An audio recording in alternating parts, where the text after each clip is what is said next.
Good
morning. Hello. Welcome to MouseHunt. Feedback Friday. It's July 28, 2017. Hello in the chat. Hello to everyone. How are you doing today? Well, today we're going to go over 3 updates. Get feedback, particularly the first one. We're going to do a Hunter's title update, and we're looking for some feedback and some suggestions. And thank you for all the hellos in the chat. Hello, hello. A whole lot. And a hey, hey from Dennis. A hey, hey. Well, we're going to go over Hunter's title updates. We're going to go over Relic Hunter Season 5. Let everybody know that's coming. Which maybe right off the start we can just give an announcement that Relic Hunter Season 5 is coming in August if all goes according to plan. So if you're looking for the Season 4 reward and you don't have it yet, here's your final warning to get out there and start mapping. And finally, Moussu Picchu, just a quick little update. Not too much to share, but I have some screenshots of the hut that we'll get to as well. So first up, we have Hunter's title updates. So now this may seem a little bit out of the blue, but we've been kind of brainstorming stuff here for a few weeks with the first Archduke and Archduchess area, which actually we've been brainstorming going back quite a while now. Nothing too definite, but we're kind of starting to plan it a little bit. Now, as we look at a Archduke Archduchess area, we want to overhaul the Hunter's titles a little bit to make actually completing Archduke or Archduchess a more realistic goal. Sort of years ago, as the first Hunter approached Archduke, the title was made extraordinarily long as a sort of level cap, and thinking that, well, realistically, no one's going to finish this title, and the few that do will be crowned as royalty, and their progress will just stop at that point. However, Hunters have proved us wrong, so we kind of want to take the opportunity to update things, make them more consistent, and work better with how Hunters are playing the game. So we want to do away mainly with the lengthy time that it takes to complete Archduke or Archduchess and split it into more titles and add some titles beyond there. So it's going to reduce the amount of time that it takes to complete Archduke, Archduchess, which means when the update goes out, several Hunters who are Archduke or Archduchess will immediately level up, and a few, especially high-level Archduke, Archduchesses, will even skip a title, so they'll go up by 2 titles. I'll get caught up on the chat a little bit here. Duke, Grand Duke, Archduke. Dave? No, the next title's not Dave.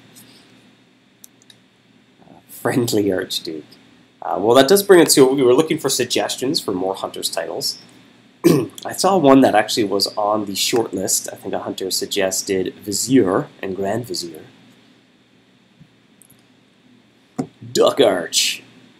Prince. Well, oddly enough, that was kind of floating around for a little bit long ago, was Prince, Princess, King, Queen, and that would sort of end your progression, but we're kind of doing away with that as hunters keep playing the game. We want to keep adding titles, so we kind of don't want to bring things to a conclusion. That plan is scrapped, as it's obvious hunters are, they keep hunting.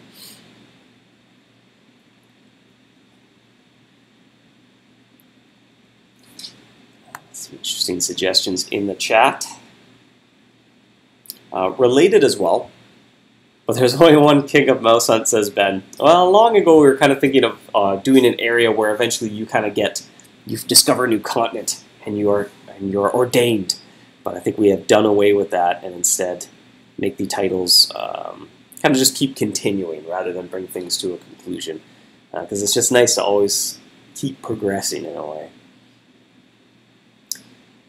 And on a related note to that, when this update comes out, some hunters will immediately level up out of Archduke. A few particularly high-level hunters will even skip a title and go to the next one following that.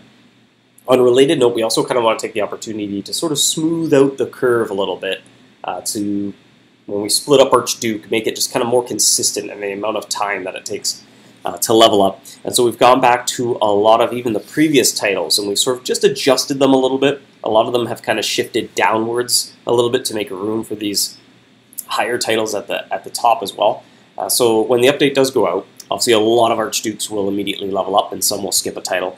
But additionally, even the lower ranks, you may find yourself going up just one title. It's not too dramatic. I think maybe Grand Duke is probably the most dramatic, as we just kind of shifted everything around a little bit, made Archduke a little bit lower as we add titles above it as well. So we'll kind of detail things a little bit more in a news post if hunters think that's a good way to communicate that. But once we sort of pull everything together and we're getting ready to launch this, I think when it goes out, we'll do a news post because a lot more of the specifics will be decided by then. Ben asks in the chat if 50% Grand Duke would be auto Archduke. I don't quite know where that lies off the top of my head of how much Archduke has kind of come down, or what percentage Grand Duke you would need to be to become Archduke. But that might be a good example of things to sort of work out for a news post if hunters find that interesting when this eventually comes.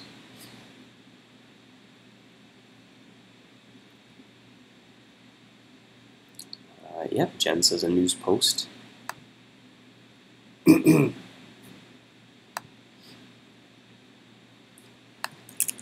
to write down a few suggestions from the chat as well.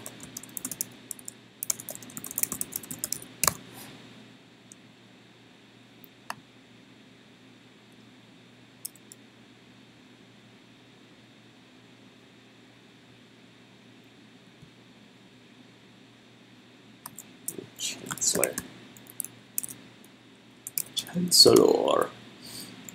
I like Chancellor. Ambassador, maybe. Ambassador. Some neat suggestions here. And also, I'll post a summary in the tavern as well. We'll get more suggestions from everybody who may be offline. How about lieutenants? I don't think we would take it in a sort of military role. When we sort of run out of these titles of nobility, I think we would maybe take it into the more fantastical realm anyway, depending on what people think.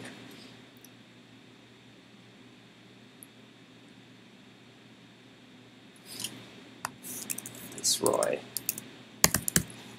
I'm writing down a few suggestions here as well to kind of go over with the team. We sort of have a little bit of a short list, and I'll share those as well, but I thought I'd get a few suggestions before we go over at least what we're using as our placeholder names, but again, nothing sort of in stone.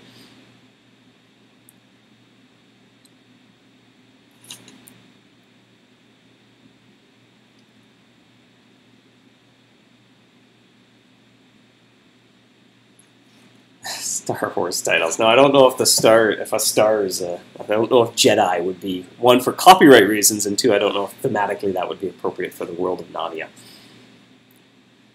And same with Game of Thrones titles as well. I don't know how much that would. Well, some of it, I guess, there's overlaps in the sort of theme of the world. But some of it, I think, is far too branded to that franchise. That would maybe sound a little bit weird. There's some suggestions in the chat there.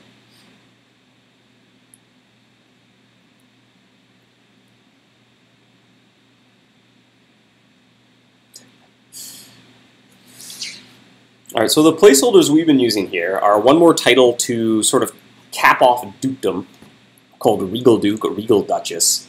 And then beyond that, we went into titles of Magistrate, starting with Vice Magistrate and Magistrate. And actually, I think, without double-checking the math here, the top-ranked Hunter, they would skip Regal Duke altogether and become a Vice Magistrate. But then a whole lot of high-ranked Archdukes as well would land inside of Regal Duke.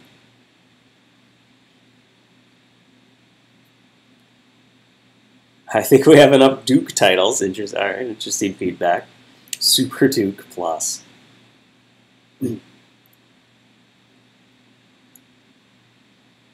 No more Dukes.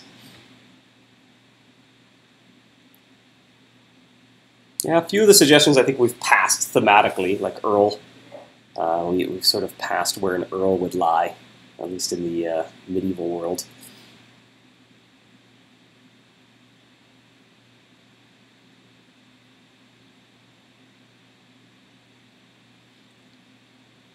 Nobility titles without lands. Well, we have passed those as well. We've long passed those. I believe when you become a lord or lady, historically, you would own some land, and there would be people answering to you. Derek's asking, will there be new areas expanded to match the new titles?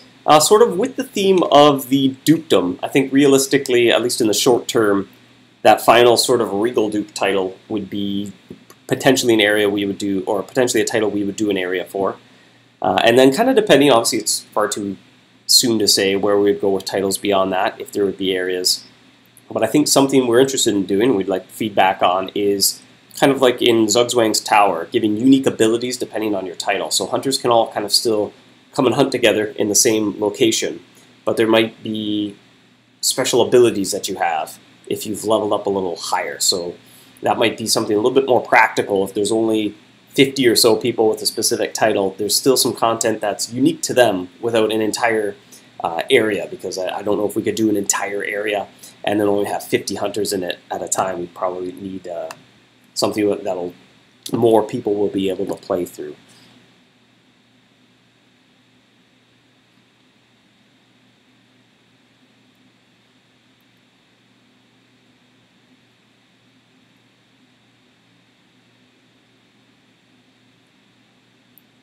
Interesting feedback. I don't think the lower titles should be affected.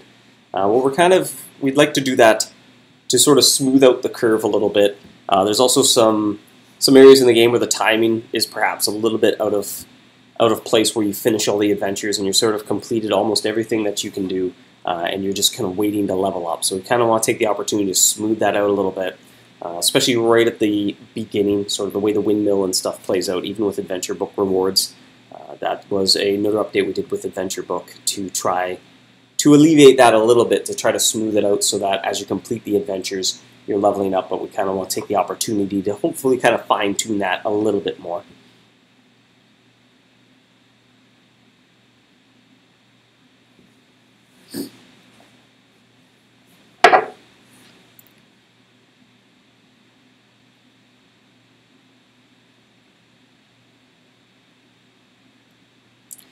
Wildman asks about areas taking too long to complete. Well, it depends, I guess, on your definition of completion, because there'll always be these sort of long-term goals and short-term goals, and we do try our best to have a good mix of both. So, for instance, completing an adventure, we sort of see that as the bare minimum for an area to feel sort of the minimum level of completion, especially when it comes to areas which will lead to other areas, unlocking map pieces. We try to put that in a reasonable time frame so that you can complete the adventure, but then we also mix in very long-term goals that we expect, well, not everyone is going to do these, and they would range from things from earning a really awesome best-in-game trap or for the Bristlewoods Rift in particular, the base is a bit of a longer-term goal, whereas the Codex is a shorter-term goal. And we sort of have the expectation, well, hunters should get the Codex. It's kind of, that's a really important goal you need to set for yourself there. The base is also an important goal, but it's going to be a little bit longer-term, something that you're really going to have to commit to collect all the cogs and buy a rune, or maybe you get lucky and you get a rune drop. And then the trap is sort of the above and beyond, a really long-term elite goal that only a few people will achieve. And a similar note with the Labyrinth as well. Labyrinth is pretty meaty to complete the adventure and get the Minotaur. But that said, we also kind of mix that in with areas that don't take quite as long, so hopefully we get the variety right. But it's good to know that maybe lately some of them have been feeling a little extra too long. I don't know if other hunters think in the chat.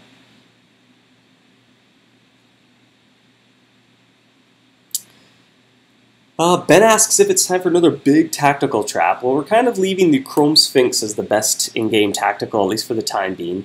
When we continue to explore the first Archduke area that we've been brainstorming, we want to incorporate all the power types into one area. And actually kind of going back to the last note of large areas, this would be quite a big area, obviously, if it includes all the power types. There would be little objectives for each power type. So at that point, we might revisit and see what we want to do for different traps, but can't say with certainty. Else it's really early in the planning phase for that. Rakin says 15 Acolyte, 0 runes. I'm in a similar boat. I have 11 and no runes either, but kind of, again, based on feedback, similar to Sand Dollars. You can eventually buy a rune. You know, every time as you go through, you get cogs. Every time you get an Acolyte, you're going to get the, or you get the cogs from the Acolyte, and then the whole time you're getting this trickle of sprockets as well. So eventually you can purchase your very own rune in the same way that Sand Dollars and Predatory Processors worked.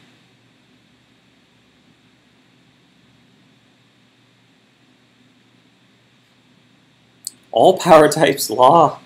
Yeah, we'd want to include law, I think, in the Archduke area as well, but obviously that would have some interesting problems to solve with where we line up the traps for that. It might be in a smaller way, but we still want to include it. Parental, I imagine nobody pointed that out, but I don't know if we take the opportunity to sort of end parental, remove it, maybe make the nanny bot into a physical trap or something else, and sort of close that little bit of a confusing piece of history that every once in a while somebody comes across.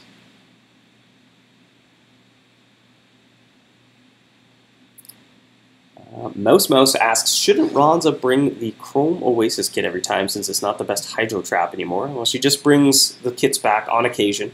Tend to time it with supply and demand, so there's still lots of supply and the demand isn't all that high for it, so there's still plenty. Same with the Tiki-based blueprints.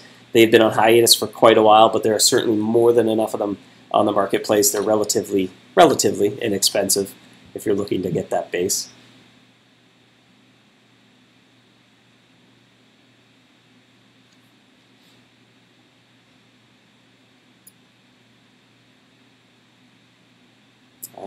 The very best, 1981 asks about the Toxic Spill theme scrap. I'm not quite sure what the rate is on the third theme scrap. It has been a while. We didn't really adjust too much in terms of the drops and everything. We were just looking at a way to add that as a permanent area. So again, maybe we revisit it again based on feedback. So by all means, keep bringing up these suggestions of older areas. We didn't have a whole lot of time to spend on the Toxic Spill, but we felt it was important to do something so that it was a permanent area so that those mice, hunters could collect the mice and set themselves goals if they want to crown different mice. It was just awkward having these mice in the game that were not readily available. And then it proved to be a little bit awkward and not 100% fun to have the spill show up, and you felt really compelled, like, well, the thing is so rare, I have to go there. So we felt it was important to put out something for the spill to make it a permanent area. Has anyone made the polluted chrome monster bot skin yet? Off the top of my head, I don't know. I haven't checked. Tech Dog asks about if we'll ever release an art book. That was sort of the gears were turning on that. For whatever reason, that little project seems to never quite get completed, no matter what we do. So we've taken a couple stabs at it, but it's never actually come to fruition.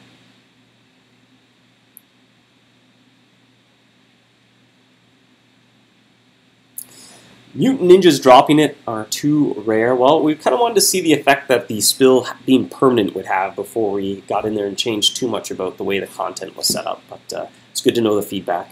And if we do revisit the spill, that might be another sort of fresh coat of paint to put on it again.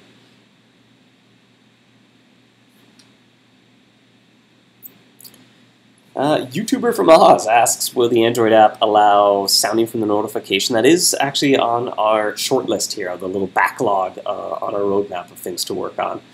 So that's something more toward the front of our attention. We want to hopefully make time to work on that in the not too distant future. All right, now before we get too far along here, I did want to get to Relic Hunter Season 5 as well with the important announcement that it's going to be starting in the not too distant future. Now, we've been dropping some hints. We've made mention that this is something we've been working on previous Feedback Fridays. So we kind of wanted to make sure hunters had the word out that, hey, this thing is coming. So if you want the Season 4 limited edition reward to get mapping, because Season 5 is coming. I think if all goes according to plan, we'll be able to release it Tuesday, August 15, which is a bit specific, but again, grain of salt. As development and testing continues, the dates may change, but that's sort of our target. We're aiming for Tuesday, August 15 for the start of Relic Hunter Season 5. That'll kind of line up well with the rest of our release plan, so this is sort of the final warning. Well, not the final warning, but yet another warning to go out there and get your Season 4 reward if that's something you're interested in. The Season 4 reward is the Crystal Mineral Crusher Trap, if I recall correctly, and I think that gives bonus minerals in the Fungal Cavern. So if that's something that interests you, maybe start tracking down the Relic Hunter and mapping away. Now, to shed a little light, because it's always a question that comes up as the season is changing, what happens if I'm doing a map? What happens to the chests in my inventory? What happens if I finish a map I start after the season starts? So the way that works, if you have any Season 4 treasure chests in your inventory, and I think in parentheses they literally say Season 4, they remain unchanged. So you could open them 10 years from now, and each chest still has a chance of containing the Crystal Mineral Crusher Trap. So you're good if you have those chests, you can open them up. And I believe the threshold is after you open 30 chests. It's guaranteed to be in your 30th, if I recall correctly. I'm sure somebody in the chat will correct me if I am misspeaking, but I think I'm saying that from memory. So if you have 30 chests in your inventory and no Crystal Mineral Crusher Trap, you're good. You can get it at any time by opening up those chests. Now, if you start a map and then the new season starts, when you complete the season, you will be rewarded a Season 5 chest. Or another way of thinking about that is the chest that you find when you complete your treasure hunt is based on the current season, not the season when you started the map. So that means a couple things. Technically, you can open a map, have a single mouse ready to go, and when the season starts, catch one mouse and get a chest on the first day, if that sounds like something that's fun to you. Or the opposite end of that is if you're looking for the Crystal Mineral Crusher, meaning you want to find Season 4 chests, make sure that you finish up your maps before the season starts.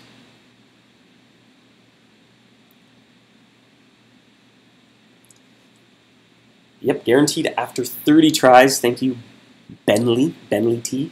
I'm saying that right.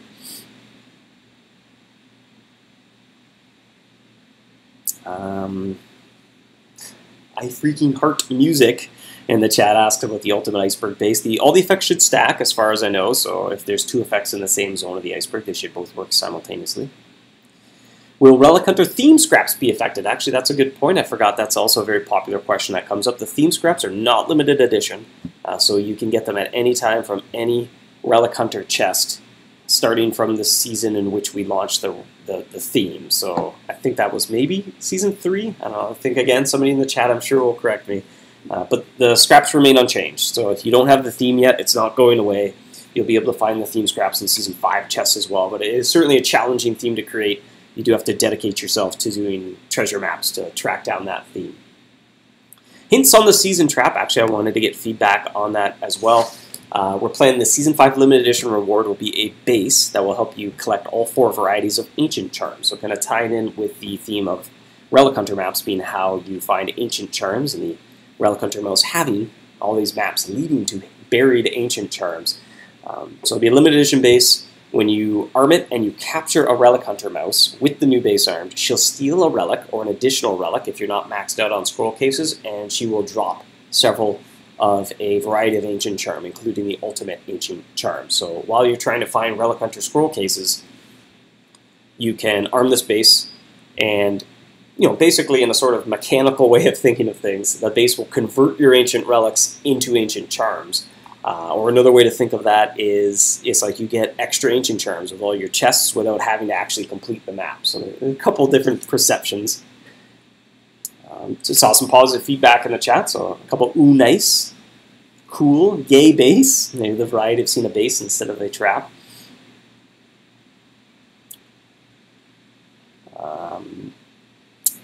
Questions about the stats. I believe it's a 10 luck base. Again, grain of salt, as we test and develop, things may change.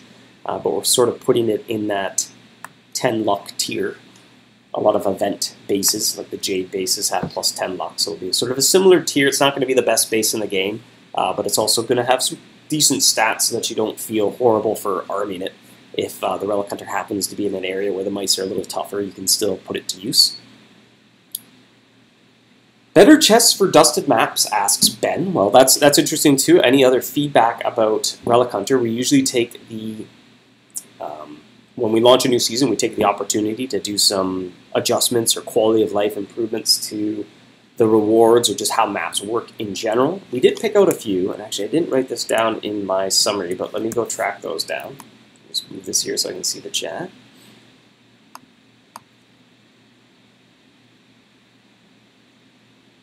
Is 47,000 ancient charms enough? Ooh, that's a lot.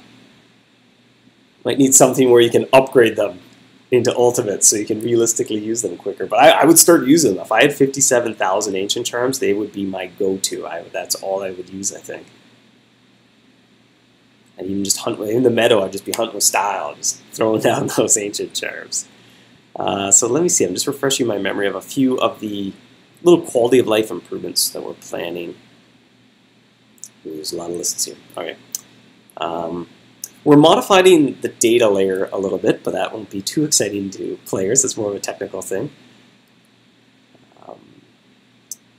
But part of the data layer migration is we want to allow mobile hunters who connect to Facebook for the first time to be able to resume their maps. So right now, it kind of stinks, but your map gets lost when you connect to Facebook because the old system used your Facebook ID instead of your MouseHunt ID, which is not particularly a great way to do it, so we're just kind of going back, refactoring, fixing that. So good news, you're unlikely to watch this, anyone who will be affected by it, because it's brand new players usually, but when they connect to Facebook, their map will not disappear.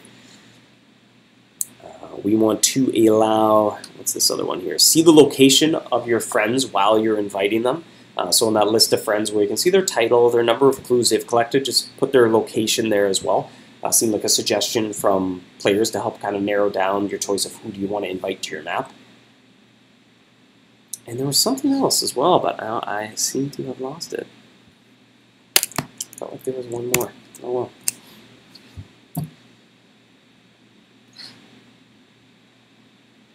Super Cactus Charms, will they be in Relic Hunter chests? No plans. You can find them in the Fort Rocks treasure maps, I believe, if I recall correctly. I think Ronza's supply of them ran out as Fort Rocks and Varmint Valley have found a supply of Super Cactus Charms. So now you don't need to wait for Ronza to arrive. You can earn them anytime by going to Varmint Valley. That and there's plenty of them in the game. I don't think Ronza thought it would be a profitable business venture for her to bring those. That said, we still froze the marketplace on Super Cactus Charms just by virtue of the fact that she's not bringing them would affect the price that people want to buy and sell them for. So we still froze the item because just the fact that she didn't bring them would affect the price. But there's plenty of them in the economy. I think we ran a query and there are enough Super Cactus Charms in the game to supply the entire game with Cactus Charms for years to come if everyone just armed that for every single hunt.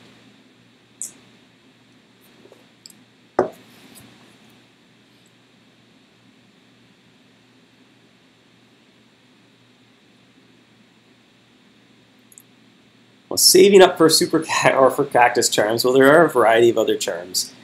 And you can still buy them with gold when they get unfrozen off the marketplace. There's still a way to purchase them using your gold. But there are hundreds of millions of Super Cactus. Well, that might be hyperbole, but there are enough super cactus charms for everyone in the game several times over to hunt for a year straight. So there's tons of them out there. Ultimate cactus charm, please. Interesting suggestion. Upgrades in the chest reward. So we weren't planning on modifying the chests, but is that something that hunters would like to see? Would you like to see any of the chests adjusted, particularly the Relic Hunter chests? Because those are the ones that we are, seasoning. I was like saying that makes me feel like I'm putting a little bit of salt on the chests or something.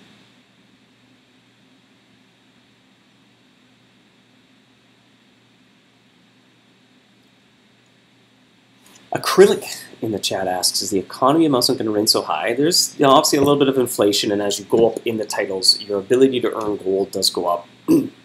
Specifically about the Super Breed being 15,000 apiece. It is something that's set by the players, but obviously inflation and your ability to earn gold does affect it. Now, there's nowhere in the game where you can earn 15,000 gold per hunt. So that means that that tells me certain hunters are valuing progression and King's Crowns, side goals, things more than their gold, which in a way is a good thing, because that means you can spend your gold, run at a deficit to achieve things that you find valuable that aren't gold.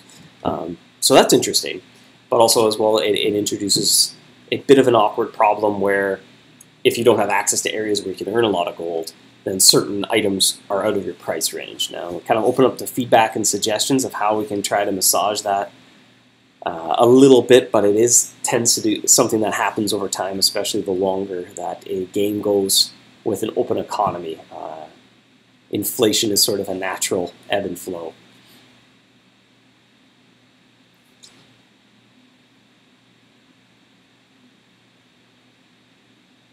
More chance for location-based currency, asks Ben, I assume in response to the Relic Hunter chests. We kind of did away with that, and we put the very area-specific stuff in the area-specific maps, just so that when you do a Relic Hunter chest, and maybe you get a bunch of flame shards and stuff, and you really have no interest in the warpath, instead we try to give you things that are a little bit more generic, like ancient charms, you can use them everywhere. Gold, you can use it everywhere. Points, always good to have.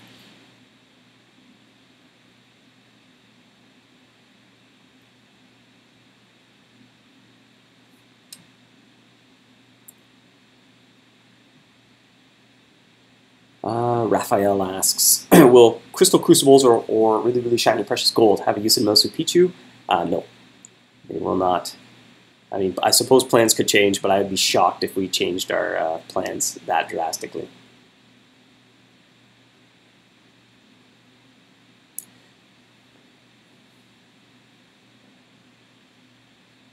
More ways to get the Portal console, please. That's interesting. I wonder what they're going for in the market right now. Let's check it out. Move this window over. Sound my horn. Trying to hunt a very rare mouse. It's not going too well for me. The Desert Nomad. It's a tricky one.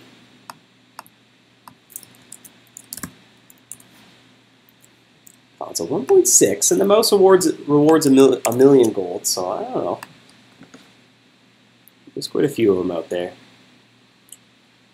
Add rare charms with special effects, a suggestion from Mouse. We've had mixed feedback on charms. Some players really like a lot of the niche charms, feel like the more the better, and others kind of find it overwhelming, like they open up their inventory and there's just so many charms. It's like, what do these all do? And so we kind of land somewhere in between. I think a lot of people here on the team kind of think, well, it's nice if an area doesn't force me to arm a charm. And it's interesting to get feedback on this, but so say the iceberg, you kind of feel, well, I'm supposed to be using a wax or a sticky charm, but then, like somebody said earlier in the chat, they have 47,000 ancient charms. Wouldn't it be nice if you felt, well, cool, I can put these other charms to use? So personally, I tend to like the generic charms I can use anywhere. And then what we've sort of transitioned into having those special effects in the HUD. So even hindsight, having the wax and the sticky charms be something that you activate in the HUD, and you toggle sort of your between tar and slick mode or something like that, so you could still be using your charms to boost your catch rate, which is sort of the original intention of charms. A way to spend your gold to improve your catch rate. And going full circle here, also talking about inflation, sort of one of the original goals for charms was to give people a way to spend gold to improve their catch rate, but reduce the amount of gold they earn per hunt, but in an optional way. So if hunters feel like they ever have a little bit too much gold, they would buy charms, which would reduce the amount of gold they earn per hunt, but increase the number of mice they catch per hunt. And that would be sort of a bit of a gold sink to keep that thing in check, but still in a way that is fun and useful. But sort of over time, as charms have become more specialized, they've gotten away from that a little bit, which maybe has affected inflation a little bit. It's still a bit hard to understand because it affects loot drops. Yeah, I agree the feedback on a lot of things that affect loot drops is not particularly great. We've gotten a little bit better with that by adding specialized journal entries, so at least you can see when that effect is going off.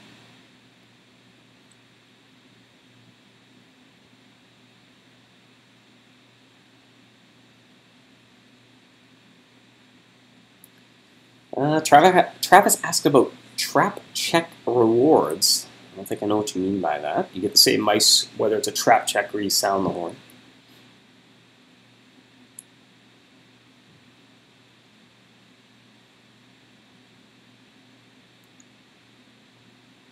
Platinum Crown asked Ben, one day. That is sort of in the back of our mind. I don't know how, again, it's far too early to say, but we even kind of had a discussion the other day about doing a MouseHunt 4.0, and sort of we called the last one Longtail, if this one would be like Platinum Edition or something like that, and we'd launch Platinum Crowns with that at the same time, but I don't know if that'll become a reality, but an interesting discussion to share. Oh, the captcha thingy.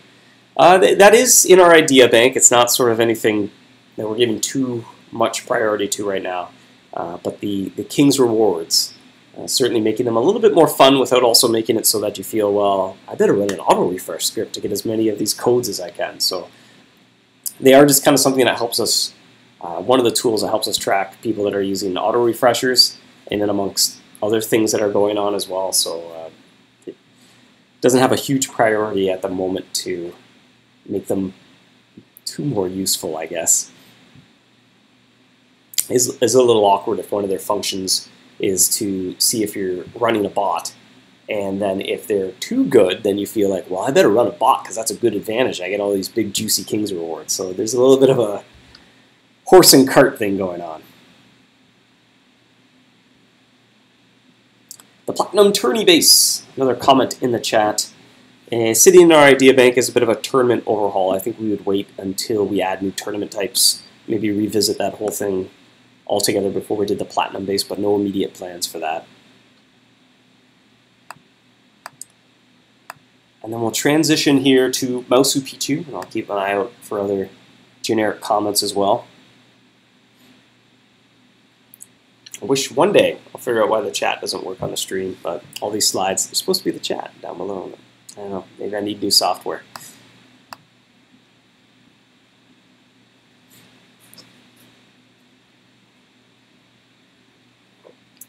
Adeline says, botters will always get away with cheating. Well, I mean, we don't want any false, or we try to be careful not to have too many false positives, but you know, on that note, rest assured there is a vast number of hunters in the King Stockade that seems to grow every month. So, because we sent out an email actually recently about Ronza for hunters who have not played in the last 2 weeks. I think we sent out an email saying, hey, Ronza's here, because if you haven't played in a while, you may want to know that. You may want to come back and check out our wares and start playing again.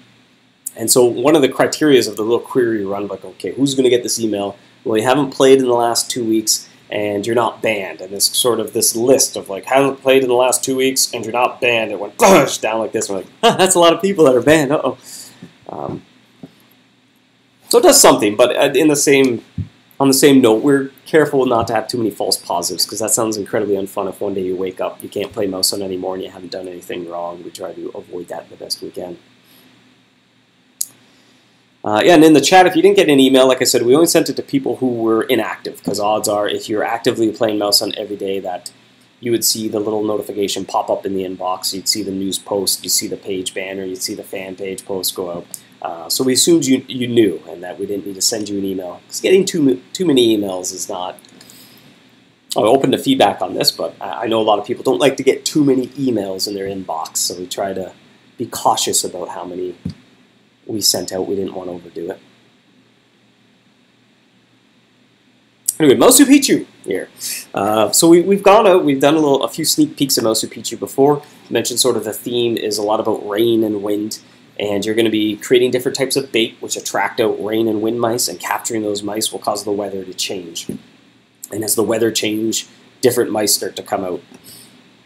And you work your way up, you collect some loot to create a special dragon cheese, and then you arm that when both the rain and the wind are super high and the big bad dragon mouse comes out. So we've completed a lot of the heads-up display, which I've sort of highlighted over here, and nearly all the mice. I think we're just wrapping up a couple mice this week, and then there's going to be one more mouse next week to draw. And then all the mice are painted good to go, and next week then we'll also be focused on getting the mobile version of the HUD ready, as well as the various items like potions and cheese. So it's coming along, just a quick little update about where Moussu Picchu is, and I thought the HUD looked pretty cool. I wanted to share that with hunters as well. It's pretty neat seeing Lauren painted these, and it's pretty cool to see as the weather changes, all the different effects kick in, and if you get the rain and the wind high, sort of how they blend together is pretty neat looking.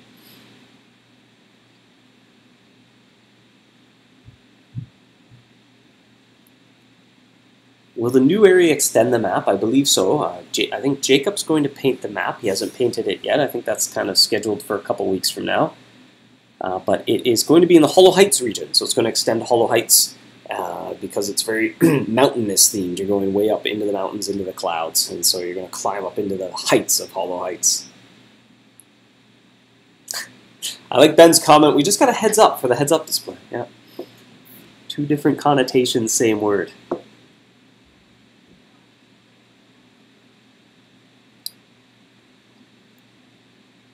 Temporary names, asks Mouse. I don't know exactly what I was saying. If I said dragon cheese, I don't think it's going to be called dragon cheese, wind cheese, or rain cheese. Although in some ways we do like to kind of name things so that when you see it, it's easy to remember and obvious, but hopefully we can come up with something more creative than rain and wind cheese. I'm open to suggestion. Chrome set bonus. That's nice. That's an interesting suggestion. If we ever do a Chrome base, that might be a neat little thing to add. No immediate plans, but I like the suggestion.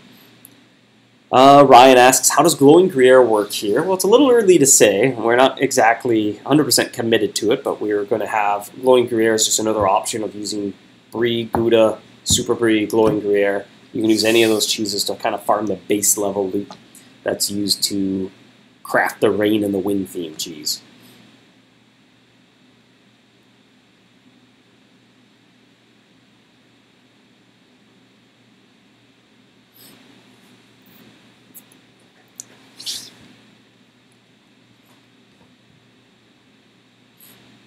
Not more. Well, why not more glowing Gruyere? What's the sort of motivation behind not wanting to use glowing Gruyere?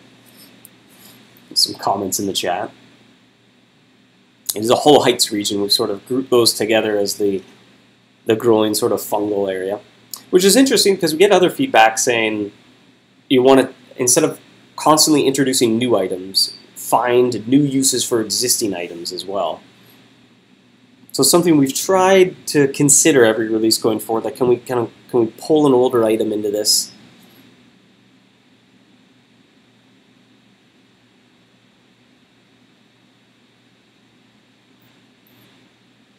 The Zokor being built upon the ruins of Moussu Picchu. Well, it once expanded. It was once a vast, vast area, but bits and pieces have crumbled. But as you find your way through the endless twists and turns of the labyrinth and come out on the other side, you can find the mountain range and see and leave the ruins that were destroyed by the thunderstorms and the lightning of the dangerous thunder dragons. That's not what we're calling them, but I just coined the term thunder dragon.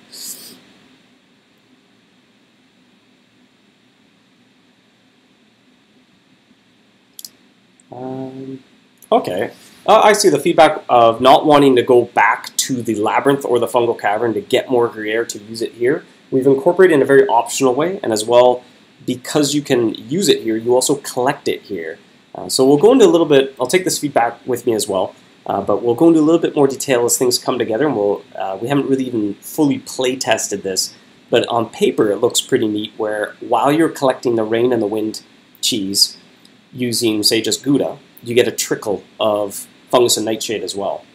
So you can use that and you can craft up a batch of glowing Gruyere, arm that, and then you get more potion drops. And it's sort of a way to see, well, if you're getting unlucky for a little bit, you're getting this trickle of something that's going to then help you sort of break out of that streak of poor luck. So on paper anyway, it seems like it's going to kind of work out nicely and lower the extremes of how unlucky or how lucky somebody is. But we've yet to kind of play test it to see if it plays out that way after going through it.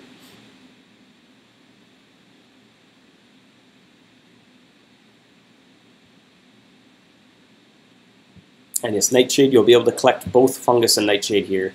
And as I said too, Gruyere is optional. You do not need it.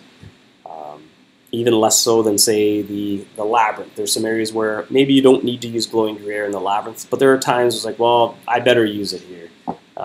This is even less. I mean, I think somebody could reasonably complete this area quickly. They could go through things very easily and just use Gouda the whole way and never take a look at glowing Gruyere.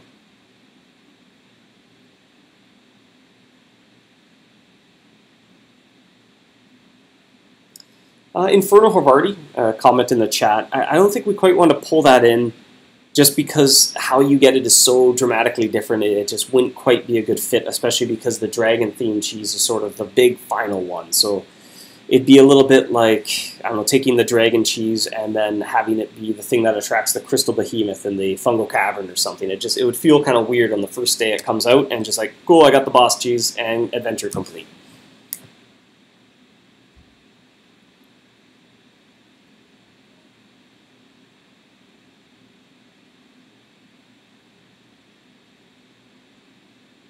What rank will Moussu Picchu be? Well, it is Grand Duke, Grand Duchess, and it is kind of meant to bridge the gap between the Labyrinth and Zokor. This is kind of a bit of a, well, I don't know if stepping stone is the right word because it's a pretty big area as well, but it is kind of meant to fill that Grand Duke area that will then lead into an Archduke area. Let me attract Crystal Behemoths with Inferno Havarti. Well, it'll be weird, you know what I'm saying, on the first day the Fungal Cavern comes out and everyone's just completely adventure after one hunt. It'll be a little bit odd. So I don't think it's a very good use of an existing item, but again, like I said, because that's feedback we get often, that anytime we're putting together a release, we kind of think, well, you know, are there any old items that we can pull into this and make use of? Dragonbane Charm, actually, that's a very good point. We are planning on having Dragonbane Charms potentially do something here. But that might be a better fit, so I like that idea. That's something we'll continue to look into. Ryan asks, what are the rewards for the area? It will be a new best in game Draconic trap. We're not planning any new Shadow or Arcane trap. Timeline is probably September or early August, or sorry, late August. What will the traps in this location be? It's going to be Shadow, Arcane, and Draconic.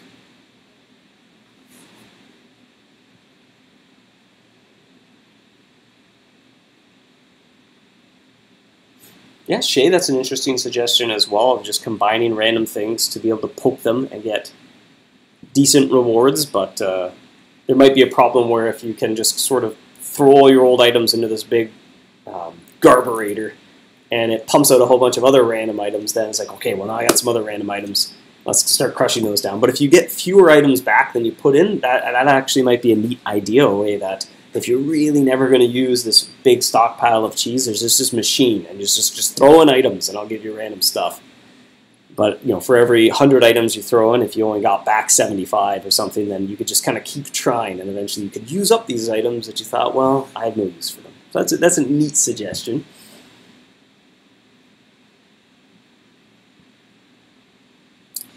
Andrew asks if there will be new Arcane and Shadow traps available. We're not planning on it. There's none sort of planned to be created. If we did, I think they would be sort of mid-tier traps. They might be something that's appropriate for the mice that you're hunting, but they would not be better than the Temporal Turbine or the event horizon.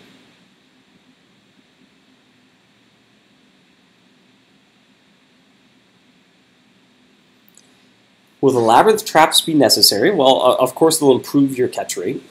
You know, being a shadow and arcane area, the more power and luck your trap has, the better. But we're kind of balancing the area not particularly for those traps, so they're kind of still considered a little above and beyond for this area. The expectation is you don't need to have them, but I think they don't offer a 100% catch rate either, so there'll still be some wiggle room. It's not like you know, the Reaper's Perch has a 100% catch rate, so anything more than that's overkill. The mice will be reasonably strong, so the better trap, you know, the better your chances are.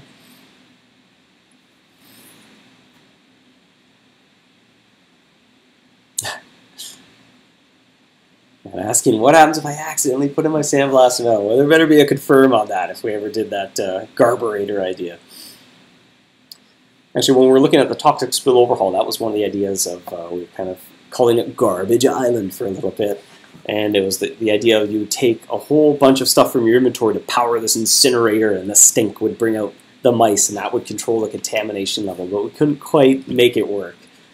But that was sort of a way to reuse some old items by literally throwing them in a garbage incinerator to burn them.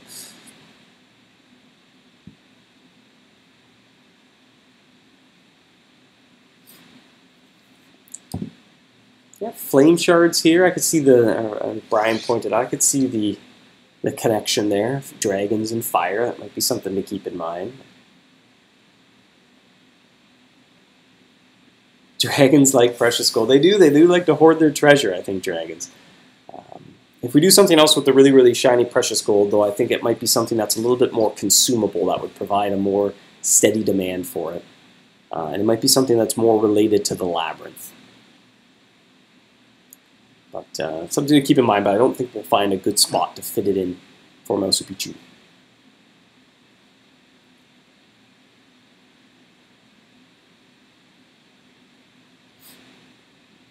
In the chat, you like the Reaper's Perch? That was my favorite trap for quite a while. I think that's why it maintained its status of a really good shadow trap for quite a while, because I couldn't bring myself to not be, to not want to arm that trap, because I thought it was pretty cool looking. There's a skin I like too, where it turns it kind of like into an angel. It's all like glowy and white. I kind of like that skin for it as well. Now I have a temporal turbine, so now the Reaper's Perch collects a little bit of dust every once in a while, though. I pull it out during an event, maybe, so I can take a look at it.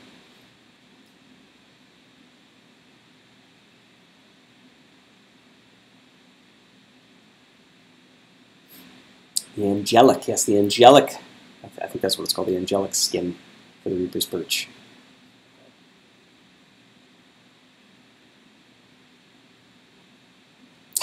Oh no, Dragon Bane charms are selling on the market. Well, no guarantees. I just said I like the idea. And that is an example of something that would fit well, like an old item that you could reuse because the, it's not locked into the progression of the area. It's like something to augment your process. I think those are good candidates for reuse, more than taking like a really high-level boss cheese and then making it a really high-level boss cheese in another area. I think it's just going to feel weird when that comes out. So there might be some buyer's remorse, because I don't know if that's something we're going to do, but I like the suggestion. I'm going to take it back to the rest of the team, see what they think. Chrome the Reaper's Perch, says Harl. There you go. Maybe that's how we bring it back into the stratosphere. I think it takes a while to paint the chrome, though. I think Jacob is the designated chrome specialist, although I don't know who painted the chrome temporal turbine. No, Jacob did it, yeah. Lauren painted some chrome recently. It was the chrome treasure chest and scroll case. I believe Lauren painted those. For a while, it was like, Jacob was like the chrome specialist. He had mastered rendering chrome. I'm not an artist, but apparently it's tricky to paint chrome.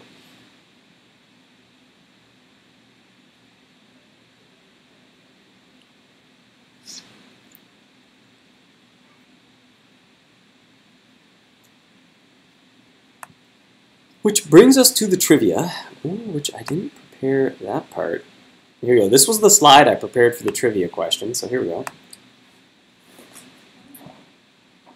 But Larry will have rewards. So let's see if I can update this. I'm just going to put it on the screen. 48 is... No, it's not 48. It's going to be a while before the answer to this question is 48. It's going to be a while, I think. How do I change what that says? There it is. This is the trivia question. Alright. There we go. Here's the question. Let's see if I have the answer right. I wasn't quite sure. I was going a little blurry-eyed trying to count this. 21 is too high, 9 is too low, 3.14, no, pi is also too low. That 0.14 of a visit though, and oh, this is moving way too fast.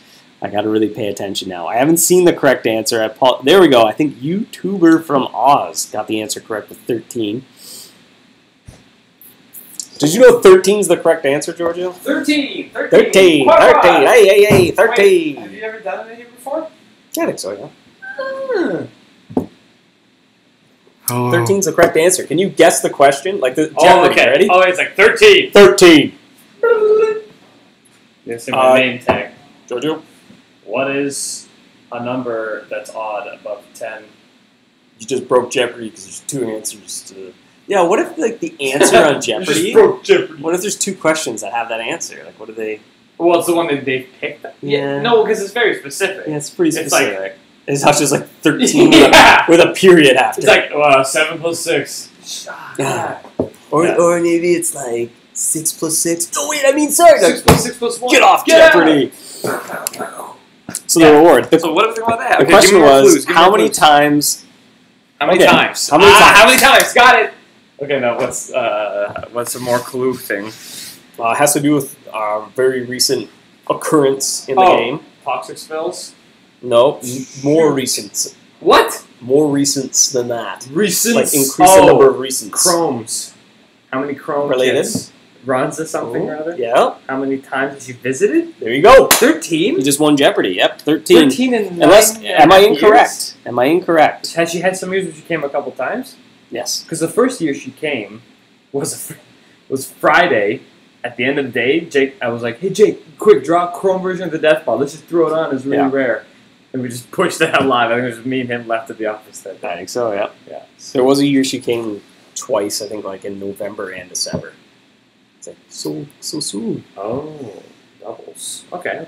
So I'm trying to see in the chat here if I was incorrect, but I think 13 is correct. Regardless, though, here's the reward link. Fan is blasting. Oh, if you want to use a camera, then you better overheat your computer.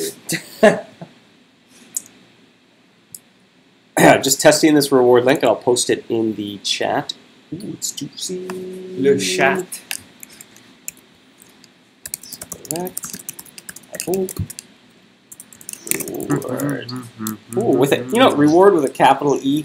Sure. Oh, you got to reward it. Yeah, how many wards you have? We got a reward. An award. All right. Now let me see if I can get the answer on the screen as well. Answer here. Answer here. Reward goes here. There we go. And the answer is now visible. And answer 13.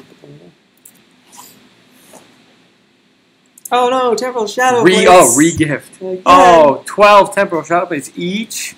Plus a share link to get 20 more. Wow, they just give you many heart attacks. Despite the fact that I just pasted and clicked this in, it still freaks me out to see somebody go, thanks for the shadow plate. We used to do that with sandblasted metal, and then another thing became more expensive. That would be quite the data entry error. Am I invisible right now? It'd be a rollback, I think. Am I totally not visible? Pretty good. You get like a shoulder? Shoulder? No, shoulder. Sure it's not shoulder. Sure it's not this? Yeah, it could be the chair.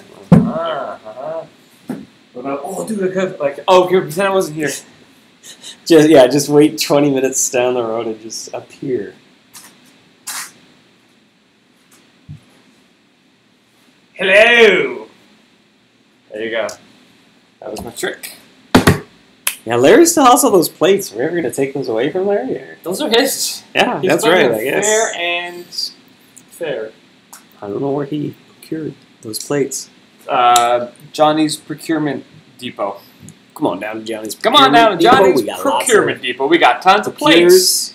We got cures and pre-cures, but we don't have post-cure. We got rewards and normal wards. Come washboard base. That'd be cool. You can clean your clothes. We have one. We talked to people. Clean those pipes. I always picture with the washboard base, like if you put like the death bot on there, it just grabs it and just scrubs it. Just yeah, that's what to do. Larry's a hacker. Well, can you be a hacker if you are the code? Yeah, these ones and zeros. Remember that song Zeros and Ones by The Prodigy? Or was it Adaganze. Psychosomatic Adaganze. Is that the words? Those are the words. That's how you say it. Whatever you hear, you see her. See, have you seen these yet? I don't know if you've seen these. Yeah, I've been seeing some of the art. Yeah, I've been checking Lauren's screen there. They're pretty crazy. I like the depth of field effect and the just artistry of it. Very neat. Hi, Tushan. What did I say? Lol Giorgio. Forgot what I how long will Ronza be around? Actually, that would have been an important announcement to leave. 5 minutes more. She's about to leave. Uh-oh. No, I'm lying. Tuesday, August 1st. So it's in the ticker. It was in the news post as well. The Ronza news post right at the top in huge red letters. But one more place to get the word out. Red letter day. She's going to leave on Tuesday, August 1st. So that's not the last day you have to buy stuff. Well, I guess it kind of is. But she's going to leave during the day. Yeah, so don't risk it. So Monday is like set an alarm, do all your shopping spree Monday if you're kind of waiting to the last minute because Tuesday she's going to be leaving on that day. So what does that mean, Giorgio? On Tuesday should you wait to buy everything? Yes. No, wait. Trick question. Sell all your stuff. Okay. For 1 gold each. Don't do that either. Don't. I couldn't continue the joke. It's like, that means you get your stuff before. By the weekend, like right now, or Saturday. You know, give yourself a couple days to be like, all right, good, I've gotten everything I need. And then maybe on like Monday night, you go back and be like, let me just double check. But you already bought all your stuff. You're just taking one last look, but you know you don't need anything. You're just making sure. Like maybe you didn't pick up that one skin you wanted. You were waiting to the end. But for anything else that you really, really wanted, just go right now. I have a request for a teaser of a dragon mouse for Moussu Picchu or for the boss mouse. I think, unless I'm horribly mistaken, Jacob drew that live last week, so you can watch last week's stream and watch the whole thing painted start to finish. Let's be clear about something, though. You don't need 40 million gold for the Chrome kit, all right? You need 39,999,999 gold. So, we pass the savings on. Yeah, Ronza can be expensive. She's quite the merchant. I don't know why people ask for her so much, because she's expensive. Like, all right, I guess, hey, okay, Ronza, we have to authorize her to come in and sell her wares. She's both a captain of a airship and a captain of capitalism. She wanted to sell it for more. We were like, look, Ronza, you got to bring those costs down a little bit. That's true. The original price tag of that kit was a little higher. And we kind of said, hey, Ronza. And not by 1 gold. That was just like for fun. We did bring it down quite a bit from what it was initially. Oh, that's right. Sometimes you can't take off too much gold, but that's only happened a couple times. Did it reinforce our engines? Ronza has an actual dragon to power her ship, maybe. What was the original price? I think was it 46 million? I think it was, something in the late 40s. There's some math there to determine how much that kit is supposed to cost, but then as well, just the kind of, it was a big scary number to see all in one shot, so it was maybe meant to be a little bit cheaper than mathematically it was worked out to be. Mm-hmm. Not that it's cheap by any regard. I'm still debating whether I should buy a second one. I upgraded my temporal turbine, and I was like, my goal! You upgraded it, you should buy 3 more then. No. Yeah, I can't 3. Do that. No, I think I was sitting beside you. I was at your desk between Franco and you. After that went live, I was like, okay, I'll make sure this works. You bought it to do this. My gold! Yeah. How much, do you have nothing left now? Well, easy for you, Mr. Moneybags, Giorgio. Hey, look. I have 49 million left. I haven't bought any trap upgrades for years. I just keep my gold. I just hoard. I just like seeing a large gold number. I was trying to make it to at least top 100 gold, but not after Ronza now. And I'm like, I'm in the top 1,000. We haven't looked at that graph of gold. Oh, yeah. The gold. Let's go load that and then wrap things up here. Here, load this on the side, the total points, and then switch to gold.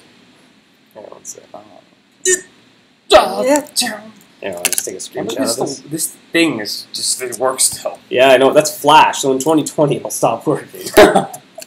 It'll stop. All right, hold on. I gotta get up one more picture that we can kind of end on. Flash? Yeah. Okay. I'm pretty sure. Let me see. Hold on. Right click it. Oh, Adobe Flash Player. sweet, man. Still runs, and it's like a 5-year-old Swift. It works well enough. Yeah, I they just mean, load it up. I guess that could just be Angular or some just JS plugin, I'm sure. Chart.js, man. Chart.js. So there you go. Gold to gold. All right. So I'll get rid of this Hunter's title update. You don't have to scale those. That could be like 1 gold. This is like the new. This is every one. Well, it's the new trend in misleading information on the internet. Is look. graphs without scales or a bar graph where they flip it. So like the graphs start in the ceiling and go down, and it makes it look opposite. Yeah. Yeah, so you need to scale because for all you know, each of these lines, the little ticks, could be 1 gold, and that means nothing. But still, proportionately, that's a big drop. If there's only because the 1, gold's 2, really 3, rare. 4, 5, 6, 7. If there's 10 8 gold, no, okay, and now there's only 3 gold. There's 0.2 gold. So this was use the mouse hot tub still. This was total amount of gold in the game. This is the end of that graph. Yeah. Tonza. So that's the scale, right? Like that's like 60% drop or something like that. Well, it made normally this graph just kind of looks like it's slowly going up and to the right, but now it looks flat compared to this. Oh, something dropped here. Oh, what happened on the 22nd? That's weird. So that's a lot of. Oh my goodness. Million, billion. Oh, trillion. 1 trillion. A trillion gold. And then what's that now? There's not a trillion gold anymore. What was the first day? First day in? What happened? Bam! Only 200 billion. 300 and change, something like that. Yeah. Nice. Yeah, so it's like a, what, 10, 20% drop there on the first day? Yeah. Questions about the Ultimate Luck. What was it called? The Ultimate Luck Voucher. I think one Christmas event, or Great Winter Hunt, that is to say, gave a voucher, and that kind of let you know Ronza was coming. Things are a little bit. I mean, we could probably time the marketplace freeze with that, but sort of a popular suggestion was to freeze the marketplace because it's not particularly fun waking up and seeing your stuff all sold. Well, the worst, or bought for too much, right? So she brings back an item, and you were to buy like, I'll buy this for 40,000 each, and she brings it back at like 10,000. Then you're spending way more than it's worth because someone can just go to the shop, buy for cheap, and sell it to you. Like, fill those orders. Oops. Yeah. Ronza's definitely the 1%. She's the 0.01%. Unless she gets out over the Rodentia Ocean, and then while those hidden treasures are there, she just opens up and goes, ha Or wherever she lives, inflation's gone so crazy that like to buy a single cheese is like $1 million gold, like one cheddar. Just moved it on it. Yeah, just kind of, all the goods. If it was inflation, then she should be able to. But her lifestyle's higher too, where they provide things that they don't have in all the flashy chrome lifestyle. Yeah, I think she just dumps it all in the ocean on the way out. Dumps it in. That's what all the hidden treasuries are about. That's true. It could be all dumped into. That's my theory. I think there's a contest at the end when she leaves to guess how much gold was spent. So we knew a little clue, but. Still tough to know. Okay, so last question here. Some confusion about the Chrome Aura, and that has me nervous. Let's go check if there's a problem. Uh-oh. I think it's regarding the wording of what you need to buy when and what you got to complete and everything. No, we fixed that. It was that the Arduous and the Elaborate are the same length. Let me just double check that. Okay, that's no good. Ronza spreadsheet. Don't sing the rest. Don't sing the rest. Chrome treasure map. So the aura duration on an Elaborate is, they are the same day. Because they have the same number of mice on the map. So it's just that it's tougher and appropriate rank level, so you get like mice that are interesting, but then you still have to catch as many so you get the same increase. Yeah, it's not particularly, like you said, not more challenging mice. It's just targeted towards dukes rather than barons. But I mean, I guess you could say those are more challenging. But as a duke, you can catch those 45 mice the same way a baron could catch those 45 mice. Yeah. And that's where the reward for the day is the same. But I guess, at the same time, perception, you'd think like, hey, it's a higher level one, can I get an extra? But now it's maybe the Super Chrome for the Match Pro case. Yeah, something to keep in mind next time she comes. If that's a couple charms as well. Might pass on feedback to Ronza and say, hey, maybe you should lower your prices on a couple of those charms or boost the stats on those charms. Well, something to keep in mind for next time she comes. Someone asking about elite scrolls for the Chrome. Medium maps have medium maps have Medium 35 35 for the Chrome. Easy have 30, medium's 35, hard is 40, elaborate's 45, arduous is 45, and elite, which doesn't exist, but it will be 50. Yeah, we balanced for it, but we didn't. We don't have enough kind of Archduke. So if the medium maps have 45, that's a problem. So if you can confirm, if you have a medium map, if you have a medium, no, sorry, if you have, what am I trying to say? If you have a medium Chrome map that has 45 mice on it, use the contact us button, submit a bug report, because that is not meant to be. Yeah. Wait, you're saying all maps have the same number? Can we pull up the actual map? See what's going on. Yeah, so we need some more CPU.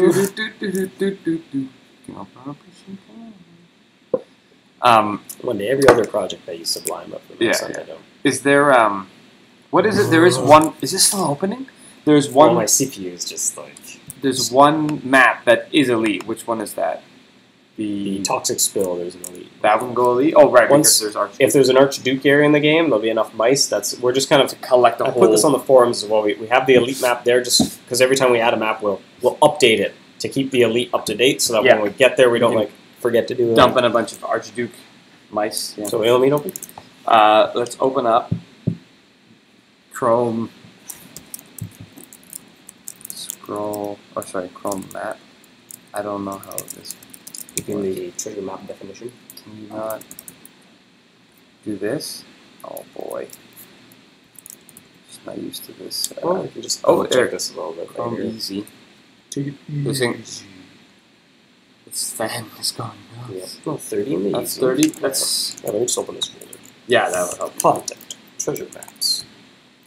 Search for Chrome. Yeah. Okay. So the medium has 20, 35. Yeah. Okay. The hard has 20 of those, 10 of those, and 10 of those. 40. It's 40. Yeah, okay. So yeah, if we can take a screenshot. If you're seeing you're on a medium map with 45 mice, definitely take a screenshot. Click on the support top right, send it in. That is not elaborate. 25. Yeah, okay. Okay. So some feedback that some of the mice. So what mice specifically? And we're talking. Let me just open up that. Oh, I closed it. The arduous map. What mice specifically would you like to not see on an arduous map? What's this?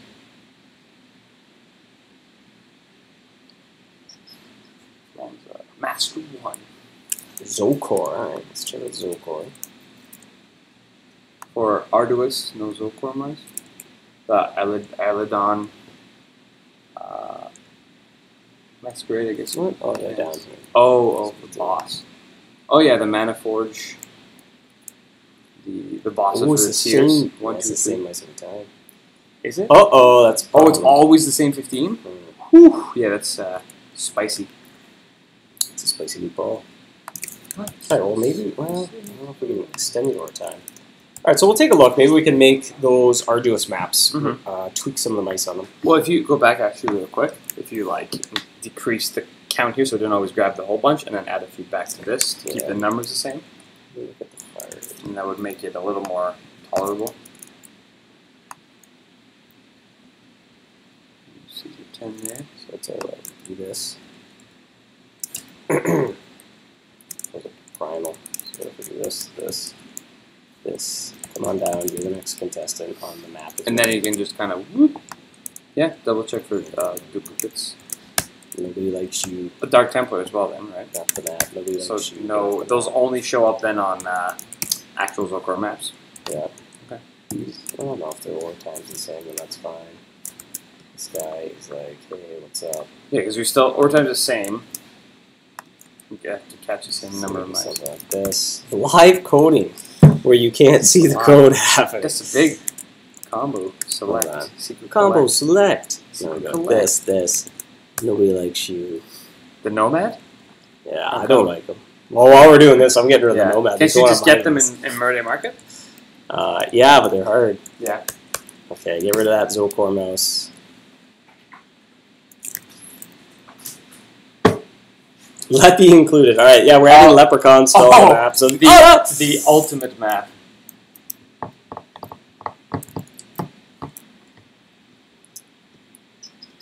Oh, what if could like construct your own map, but then they can run in tandem with other ones. So it can be a ridiculous one that like you'll take years to do, but it won't interrupt your like normal map crunch. Yeah, if we get the multiple map slots working. Okay, so we'll go over this again here. But there we'll go. Now going forward, I won't change the existing maps, but going forward, opening up the scroll cases, we've taken off some of the Zocor mice. So we'll review that again before we put that live, but we'll kind of quickly play through that. Maybe next week we can get that out. We didn't touch the Whiskerwoods Rift bosses. You still have to go to the max raise, but that can be a little tedious if like you get them on there. Are they I don't know though. Like that's on. I'd say they're easier than like the Warmonger. Yeah, you just gotta sit in one bar and charge it up, and you get it. It's guaranteed. You fire up those charms. Like I was just at the Whiskerwoods Rift too, and I mean through events and stuff as well. I can just craft like a couple hundred of those charms. Oh yeah, you just have so many cherry and all the extra charms. Yeah, a few hours in them there. Whereas like the tier 3 district bosses in Zocor, it takes a little more. It's not just the time, but also like make sure you get the clues. If you don't, do it again. It kind of can be a little more see that grindy. Existing maps. If you're on a map, this will not affect the maps, and as well, we got to kind of test this as well. It's not like it's going to go out right now. But opening up maps, new maps, when they're generated, they won't have those mice on them once that gets out. Yeah, so if you currently have them on your map right now, it's kind of like locked in for your adventure there, but once you open up a new scroll, you won't see those same ones anymore. Yeah. It's interesting too, actually. Here, Josh says in the chat about the rewards of Chrome maps being not that good, but they're comparable to a Slayer map. And a Slayer map reliably is harder. It's and hard more, to get. Yeah, rare to get, and the mice, they're all boss mice. Really These ones have like 10, 15 boss mice. So it's, for the fact that you can just get the scroll, hang on to it, and then just do it whenever you want, it's more available and also a little easier to kind of complete with a good team. And then you get a comparable aura reward for it. Yeah, it's a variety spice. You know, it's like Slayer and Chrome are each kind of their own little bag. Yeah. We got kind of there's feedback too about maps where they were like the Rainbow, for instance. It's a lot of mice, but they're not particularly challenging mice, and it felt kind of boring. So maybe trying to get that in a better spot where there's a few tough ones, but I personally like that one because I'm very slow to do maps personally, so that map's like, okay, it'll be there for a couple months, and you'll slowly kind of pick at it. Maybe once in a while you'll open up, be like, oh, I'll go here, I guess, because I tend to stay in an area for a long, long time. Yeah, but then your map slot's taken for a couple months. Yeah, but again, that's okay, because I don't do maps. So it just caters to different kind of groups and styles of play.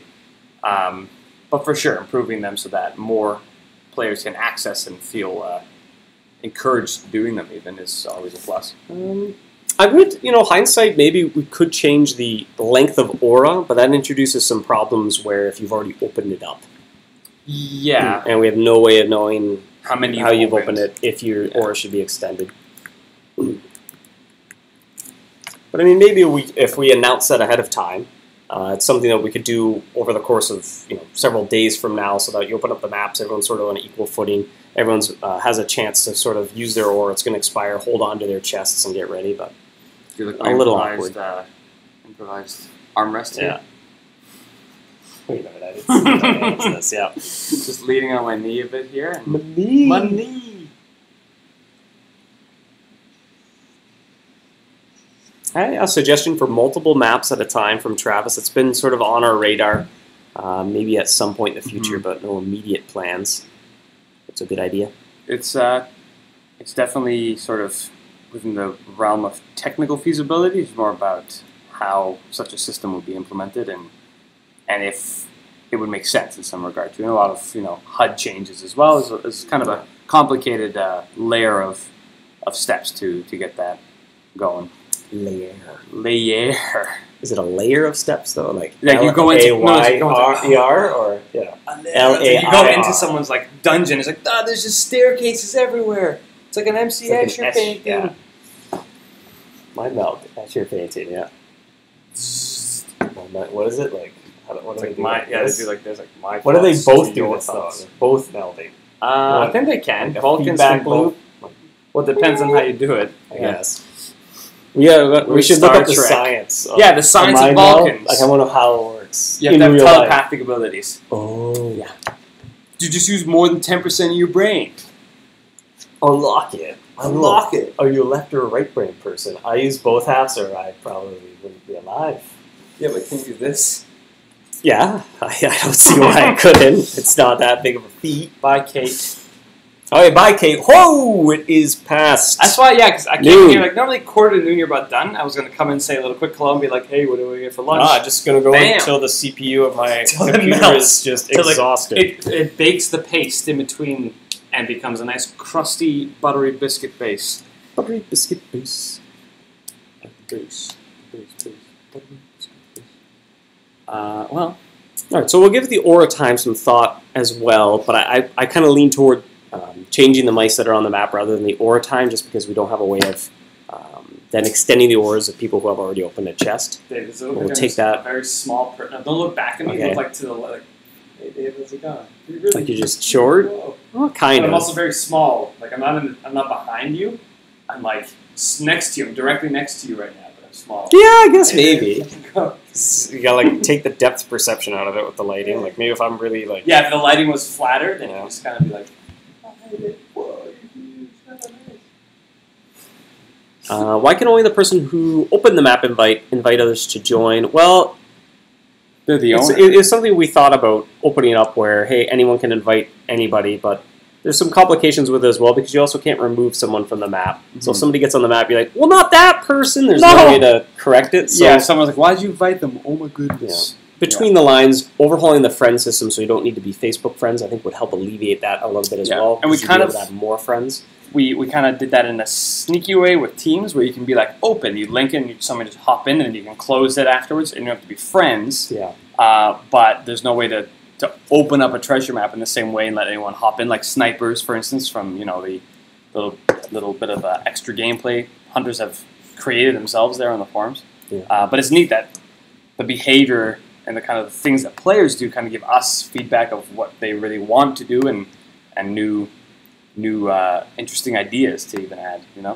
Like we were talking the other day about like having in the future, an idea to have the sniper slot on a map, and it works in a specific where you like load it up with a prize, like with a reward, whatever you're paying them. Yep. So you don't have to like friend them and then you send them the item and hope that they don't steal it, or whatever. It's kind of like this. Here's your 100,000 gold in escrow. Here's your slot. When you catch that mouse, it takes it and boots you off. Done. It's just something like that. Now, it wouldn't necessarily be implemented in that way specifically, but again, it's just a bit of a brainstorm there. Seeing how players play and then Mhm. kind of coming up with a feature to accommodate the little niche ways they use to. And here's someone saying, how about granting permission to people to invite, sort of like a co-owner or co-captain? We've even discussed something like that too. Like on your map, you can have something like, hey, you're an invite person, but you can't turn off, or you can't set it to consolation mode, or you can't, disband it or whatever. Yeah. But again, that's all like slow process of baking in those types of features and kind of getting over some technical obstacles along the way as well. Wow. And then let's wrap this up. Okay. That looks like a good suggestion. That was well received. Oh, like you just like hold a Oh, roll yeah. and like just like what they do. Oh yeah. No, they spin them and then just like, and then you're ready for boarding the plane. It's Baggage. That sounds fun or terrifying. Oh, terrifying. Yeah.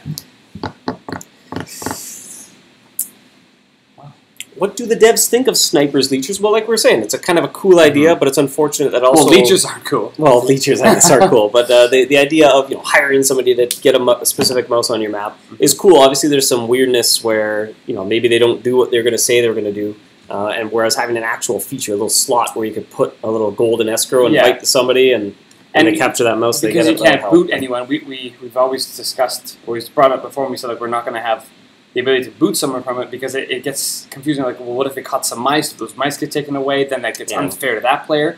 Whereas if we did a special feature where the sniper, like, oh, he hasn't caught the mouse that he was supposed to, he or she, then maybe there's an option there to be like, well, you're not doing the job. You have a day to do it, otherwise you're booted or something like that. Yeah.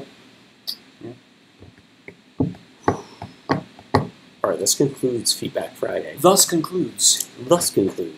Thanks for joining us, Hunters, on this extra long edition of Feedback Friday. We'll see you next week. Probably be Jacob. We'll be drawing something.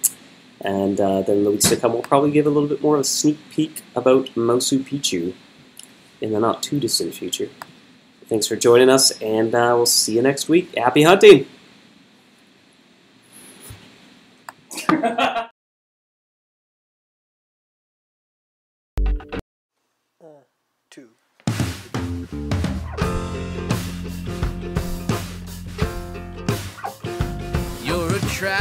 You're a trap, don't seem to mind it. You attract me, I'm a mouse, you're a cat. I don't seem to mind it. Soft and furry, oh, and just when I think I'm safe, snap. Turns out I'm never safe, snap. Just when you think you're safe, snap.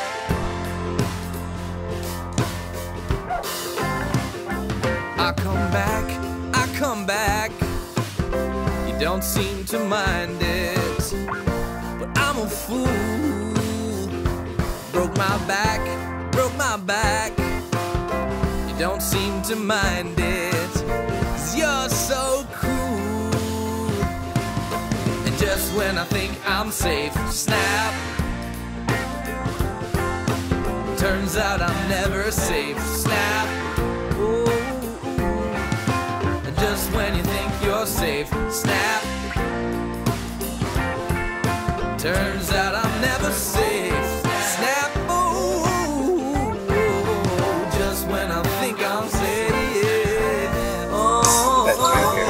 Hello? Hello? Test? Good, the mic's off, Dave. Is it? I don't know. Yeah. Hello? Oh, it's on. No, what? No, it's off. It's fine. I mean, it's fine. Everything's fine. So now we can talk about the secrets. How many secrets, though? 1, 2, 3, 4. Oh, here. This number is the number of secrets in MouseHunt. What is 13? Oh, yeah! Woo! So if you say, if you're like, hey, if you ask Larry, you pose it in a form of a not question to Larry. You're like, the number of secrets in the game. And then if he replies, what is 13 in the corporate messages, then you get 13 temporal shadow plates.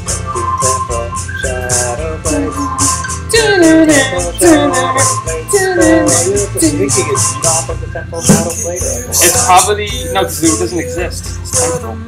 And the shadows would perpetually put it into darkness throughout all time, so the shadow aspect is temporal. And if it never had light, then whatever it has probably would rot away, like the way things in caves get rotted. I don't know, I'm not a caveologist. So, like you're on a blind date, like, oh, I'm a caveologist. Well, what does that do? So good thing we disabled the stream. Oh, good thing. And the mics. Actually, yeah, I can't make it today. Bring a lunch today? No, it's for Friday. They're pulling up. That's true. That's what it is. Like, I'm just trying to bring lunch on Friday. Somebody shows up. Yeah. Classic. Sometimes they don't. Sometimes they don't understand. Sometimes they do 100% of the time. So you've broken it into subsets. Yeah. So like 50% of the time, it's 50-50 where they get stolen up. But when it's stolen, 100% of the time it has been stolen. If I stolen. flip a coin, every time it lands on heads, it's 100% heads. It's heads. That's true. Wow, yeah. So I'll do some more of the math after this Don't afternoon. actually. Yeah. I don't think. Hey, do we leave this mic on? I don't know. No, I don't think so. Yeah, it's a test because you got to be close to know the jokes.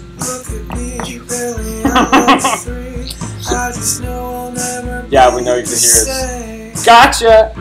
What? Ruin the illusion. No, they knew. The grade A capital joke. Grade A. Oh, yeah. So good. USDA certified joke. USDA certified. Do you know this toothbrush is certified by the National Security? Listen, kid, I don't know. Listen, kid, I don't know. I'm just gonna steal it. Joe Pesci's gonna have to catch you. And then you'll have another film after this, and then your career will be right, and then you're gonna write a bunch of songs about pizza while covering Velvet Underground songs in the future. Why is this line in the film? Oh, that's when the temporal shadow plate touched the VHS cassette. VCR tape. Why do they call it a video cassette recorder? But then they call it a VHS cassette. It's a VHS, video home system. Hologram system. So you gotta be like DVD player. It's simple. Simple. Complicated, simple. Just full of calculus and stuff. Whoa. And you smile like, ooh, that's a lot of calculus. That's a lot of calculus. Calculus. Can we make more MouseHunt songs? Musicians? Dude. So, Oh, man. Right, we're an EDM track, or like a trip hop. We've got a new genre, you know? Get Post Malone in here to record a MouseHunt track. Torak. That would be the T. I am DJ Torak. T-Rack. T-Rack. T-Rack. Ah, so metaphorically drop them. Like you're just picking up records and dropping it flat on the ground. I'm working on it for 2 months. But here, as we only recorded this amazing track, I'm about to drop it. Smash! What are you doing? That was the performance piece, destroying a 2-year project that was never released. Okay, bye everyone. Larry, hey, Larry, ho, wow, hey.